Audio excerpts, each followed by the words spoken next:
สบายดีพ่อแม่พี่น้องประชาชนชาวแขวงจำปาสักที่เคารพและนับถืออย่างสูงข้าพเจ้าทิพศรสมฤกษ์หัวหน้าของว่าการ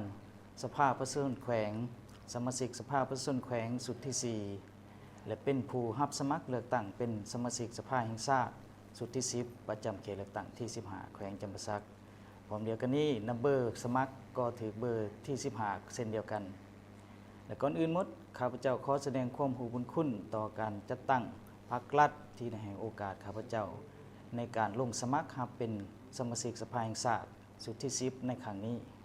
ข้าพเจ้าขอเสนอต่อบรรดาทานผู้มีสิทธิ์เลือกตั้งทั้งหลาย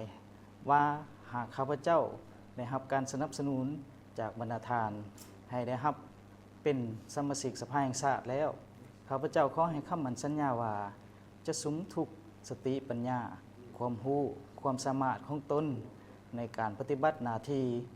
ภาระบทบาทของสมาชิกสภาแห่งชาติให้สมกับความไว้เนื้อเชื่อใจของพ่อแม่พี่น้องโดยการเป็นเจ้าการในการสุกยู่ติดตามการจัดตั้งปฏิบัติรัฐธรรมนูญและกฎหมายและสุกยู่ติดตามกฎกาการจัดตั้งปฏิบัติแผนพัฒนาเศรษฐกิจสังคมทั้งของรัฐบาลองค์การปกครองท้องถิ่นนอกจากนั้นแล้วก็ยังจะได้ติดตามกฎกาการจัดตั้งปฏิบัติหน้าที่ของศาล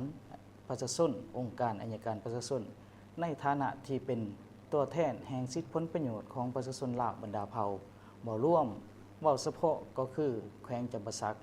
อยู่ในทั้งสองสภาก็คือสภาแห่งชาติและสภาประชาชนแขวงฉะนั้นแล้วในวันที่22กุมภาพันธ์2026ที่จะมาถึงนี้ข้าพเจ้าในนามผู้ลงสมัครรับเลือกตั้งสมาชิกสภาแห่งชาติก็ขอเรียกร้องมายังบรรดาทานทุกสันคนในสังคมที่มีมาตรฐานเงื่อนไขครบถ้วนตามที่ได้กำหนดไว้ในรัฐธรรมนูญและกฎหมายก็คืออายุ18ปีขึ้นไปที่บ่เป็นบาปเสียจิตจงได้พร้อมกันออกมาใส่สิทธิ์ของตนในการเลือกเอาผู้แทนที่จะเป็นตัวแทนของตนเขาไปอยู่ในสภาเพื่อเฮ็ดหน้าที่เป็นตัวแทนและอีกเท่านึง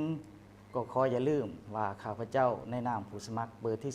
15ขอฝากมายังพี่น้องจงได้พิจารณาและให้โอกาสให้ข้าพเจ้าได้มีส่วนร่วมอยู่ในสภาโดยวิธีการลงคะแนนเสียงถ้ามักฮักในเบอร์15ก็ขอให้จงรักษาไว้บ่ให้คิดออกในท้ายสุดนี้ข้าพเจ้าขออวยไส้อันประเสริฐมายังพรรครัฐพร้อมด้วยพ่อแม่พี่น้องจงมีสุขภาพแข็งแรง